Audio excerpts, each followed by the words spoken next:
Welcome to Eastern Brush, Western Soul, a channel dedicated to exploring the beauty of traditional Eastern ink painting and sharing the stories behind ancient books and art.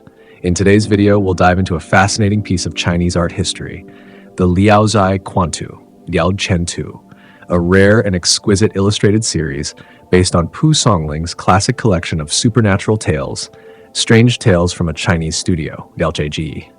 The Liaozhai Quantu is a series of intricately painted illustrations accompanying Liaozhai's original text, depicting the vivid and mysterious worlds of fox spirits, ghosts, and other supernatural beings.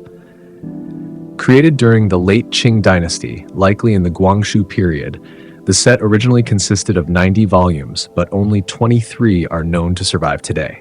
These include 17 volumes housed in the Austrian National Library, 1 volume in the Martin Bodmer Foundation Library in Geneva, and a few scattered across private collections and auction houses, where some were sold for tens of thousands of dollars. This set represents the earliest known visual interpretation of Liaozhai's stories, bridging a century-long gap between Pu Songling's manuscript and the later illustrated poems on Liaozhai.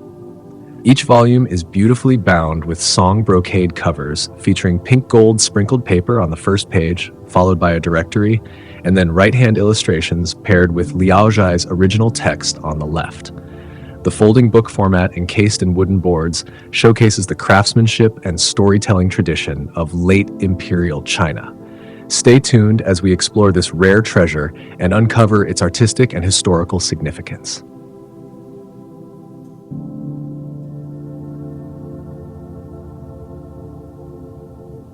Today, let me share 2 tales from the 8th volume, The Painted Skin and The Demon Child. The first story, The Painted Skin, is widely known, having been adapted into films and TV dramas. In the ancient city of Taiwan, a scholar named Wang ventured out early one morning. On the road, he encountered a young woman carrying a bundle, walking alone with faltering steps.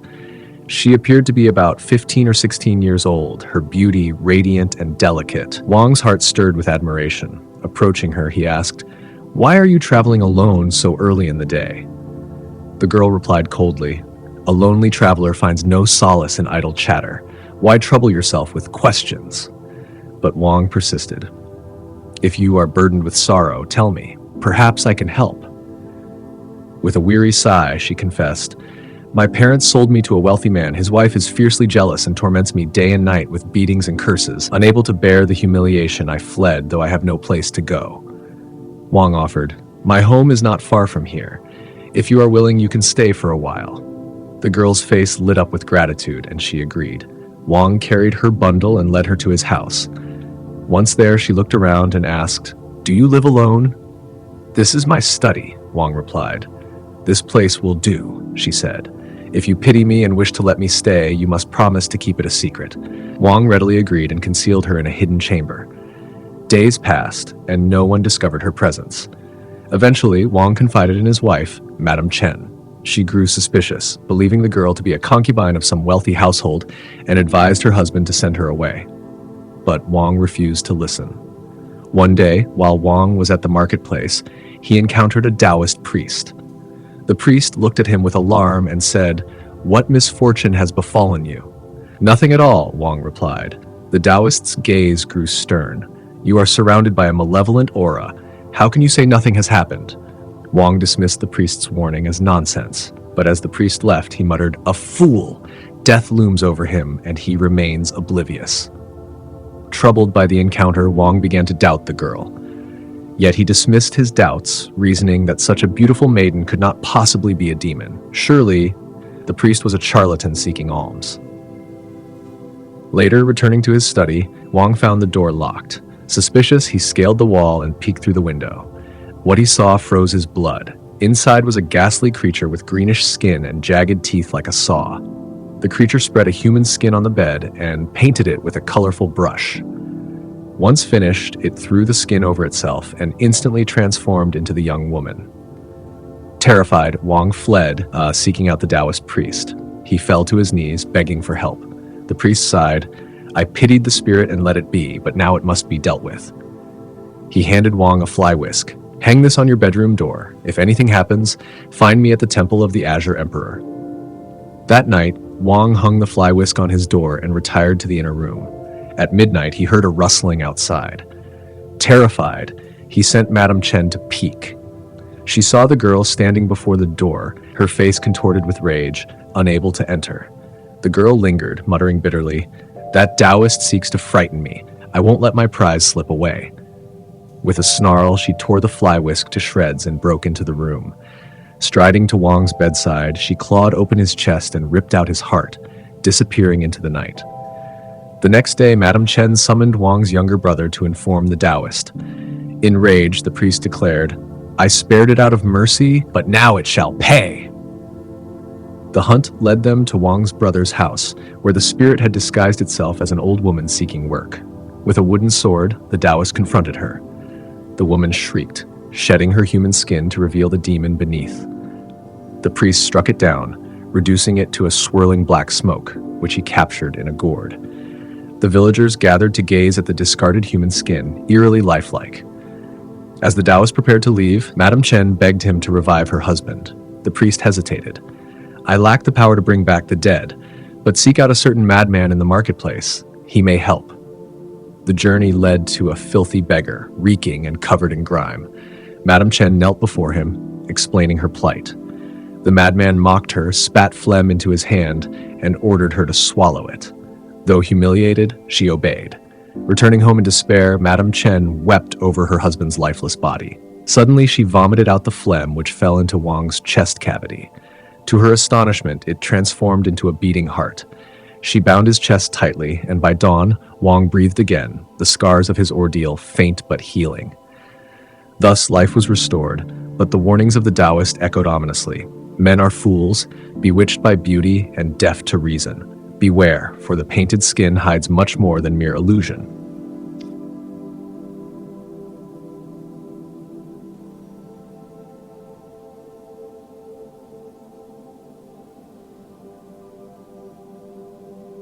The Tale of Jia. In the province of Hubei, there lived an old merchant who often traveled for business, leaving his wife alone at home. One night, the wife dreamt she was lying with someone. When she awoke and reached out, she discovered a tiny, peculiar man beside her. He didn't look human, and she instantly realized it was a fox spirit. Before she could react, the creature climbed out of bed and vanished through the closed door. Frightened, the next evening, she invited her servant woman to stay the night with her. She also called her 10-year-old son to sleep nearby, though he usually slept in another room. Late into the night, when both the servant and her son had fallen asleep, the fox returned. As it approached, the wife began to mumble in her sleep. The servant, startled awake by her murmuring, screamed loudly, causing the fox to flee once more. But the damage was already done. From that night on, the woman seemed lost in a daze, wandering about as if searching for something. At night, she refused to extinguish the lamp and warned her son not to sleep too deeply. Despite her vigilance, one night, both the servant and her son drifted into light slumber against the wall. When the boy awoke, his mother was gone. Thinking she might have gone to relieve herself, they waited, but she never returned. The servant dared not search, so the boy took up a lamp and scoured the courtyard. In another room, he found his mother lying naked on the floor, seemingly unaware of herself. He helped her up, but she showed no shame or awareness of her state. From then on, her behavior grew erratic. She laughed, sang, screamed, and cursed without cause. At night, she demanded to sleep alone, chasing away her son and the servant. Whenever the boy, worried for her, approached with a lamp, she would lash out at him furiously. Yet the boy remained unshaken, earning him admiration for his bravery. In time, the boy began to act oddly himself. He would play incessantly, stacking bricks and stones to block windows. If anyone tried to stop him, he would roll on the ground, wailing and refusing to listen. Eventually, he sealed all the windows in the house, leaving no cracks for light to enter, and turned his attention to patching holes in the walls. His days were consumed with this strange work, his energy tireless. When there were no holes left, he began sharpening a kitchen knife with intense focus. Though others grew irritated by his antics, they left him alone, wary of his determination. One midnight, the boy tucked the knife into his clothes, covered the lamp with a bowl, and waited. When his mother began mumbling in her sleep again, and he uncovered the lamp, casting light into the room. He stood blocking the doorway and shouted loudly. For a while, nothing happened. Then, something resembling a wild cat darted toward the door. The boy swung his knife, severing its tail. The creature shrieked and fled, leaving behind a 2-inch-long, bloodied tail. Though he hadn't killed the fox, the boy felt triumphant, convinced it would not return. The next morning, he followed the trail of blood over the wall and into the nearby He family garden. That night, the fox did not reappear. The boy's mother, however, lay listless as if in a stupor. Days later, the merchant returned home. Hearing of his wife's strange condition, he tried to console her, but she lashed out, treating him as an enemy. When the boy recounted the events, the merchant was horrified and sought out a doctor. The wife, however, refused the prescribed medicine, pouring it out and cursing them both. The merchant resorted to mixing the medicine into her food. Slowly, her condition improved, and for a brief time, peace returned to the household. One night, the wife disappeared again. After searching, they found her in another room, stark naked and unresponsive. Her madness returned with a vengeance, and she refused to share a room with her husband, escaping to other parts of the house each night. Even locked doors seemed to open for her, leaving the merchant desperate. He sought the help of a sorcerer, but the rituals had no effect. Determined to solve the mystery, the boy sneaked into the He family garden one evening and hid among the bushes. As the moon rose, he overheard voices. Peering through the branches, he saw 2 men drinking wine with a bearded servant attending them. Their deep brown robes and hushed conversation made them seem otherworldly. "Fetch a bottle of white wine tomorrow," one of them said before they departed, leaving the servant to sleep in the courtyard.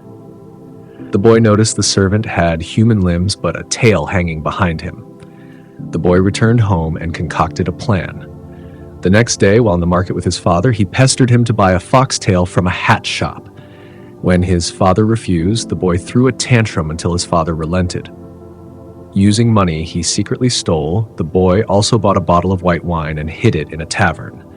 Later, he visited his uncle, a hunter, and deceived his aunt into giving him a large amount of poison, claiming it was needed to deal with rats. He mixed the poison into the wine and waited.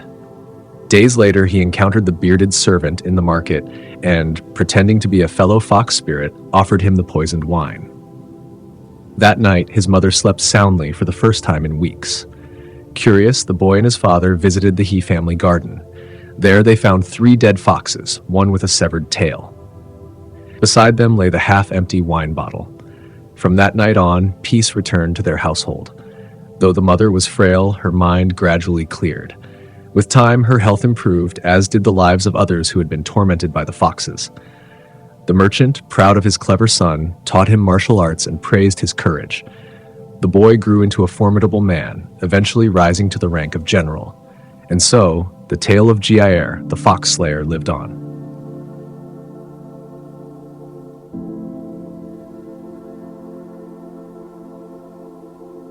Thus concludes the second tale of Jiaer, a haunting story of cunning fox spirits, a resourceful child, and a family's desperate struggle for peace.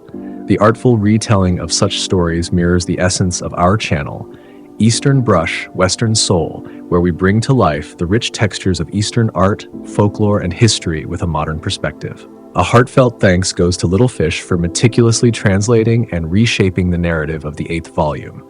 Stay with us as we continue exploring the timeless beauty of Eastern traditions through stories, paintings, and more. Don't forget to like, share, and subscribe for our next captivating journey.